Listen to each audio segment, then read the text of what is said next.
This is moving really quickly, isn't it? Because we had a tweet from Graham Stewart saying that one person was in hospital. He's just saying there that he now believes one person may be unaccounted for still. What are you hearing being there? Yeah, that picture is still emerging of what I think is one of the most significant maritime collisions that we have seen around the UK in recent years. It is a very serious situation that they are dealing with out in the North Sea. We're on board one of the vessels in Grimsby Docks that was due to be heading out this afternoon, but in the last hour, the port authorities have decided and ordered all vessels not to leave port, and that includes Grimsby Docks. It includes other very busy docks and ports along this coast of Lincolnshire and into East Yorkshire.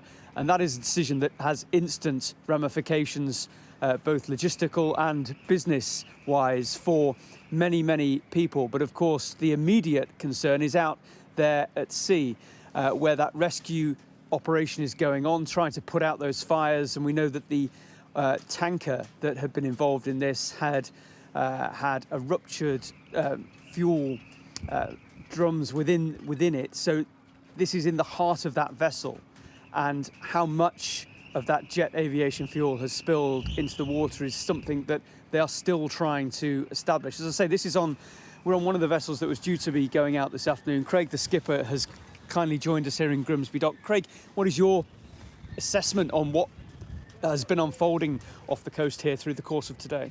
Well, with the estuary being one of the busiest estuaries in the world, to stop the shipping is very sort of serious. But you also must realise that all the tugs, all the lifeboats, everything what we take for granted within this area is all operating at that incident, and it's 20, 30 miles offshore. It's a lot of people weren't able to see it, and they won't sort of grasp how many vessels is out there in the operation. I've never known them put these restrictions on. Even in poor visibility, people's always able to sail. There's a lot of livelihoods in this area and all around the coast, really, what rely on going to sea. Tell me about the conditions this morning. You're saying it was very foggy off this part of the east of England earlier today. It was dense fog in the morning, which was probably one of the key elements for the collision. The weather's deteriorating with the wind, which will hazard the operation now. Also, you've got all the crews out there, and they can't move. With dense fog, it was dense this morning. It was on the coast. Now, we don't know what it was like 20, 30 miles out. They should have had restrictions on, but we don't know why it happened. I don't know why it happened. That will form part of the investigation that's just getting started. But a lot of people watching us this afternoon, Craig, will be wondering how on earth can that happen? These are modern vessels with very good technology on board, but still incidents can and do happen. It's the same as driving a modern car or a modern truck. Accidents or incidents, is it an accident or is it an incident? It happens all the time. There should be a lot of electronics on both ships preventing it or giving you notice of what's going to happen. And there should also be crew on both ships watching the electronics, preventing it should happen. In somewhere down that chain, one of them's failed. Poor visibility watches have always been standard practice on merchant ships. And the difficulty now of getting more resources out there, fighting fires in the middle of the sea, this is tricky, isn't it? Some people train for it, but they don't really have to do it.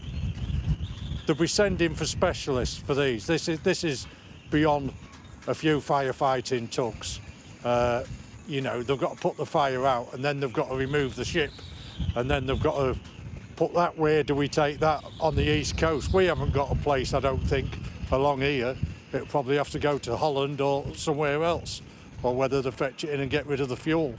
And final thought, when that message came over the radio saying that we couldn't leave port here, you're saying that's a very unusual move and that is very costly. How costly is that move?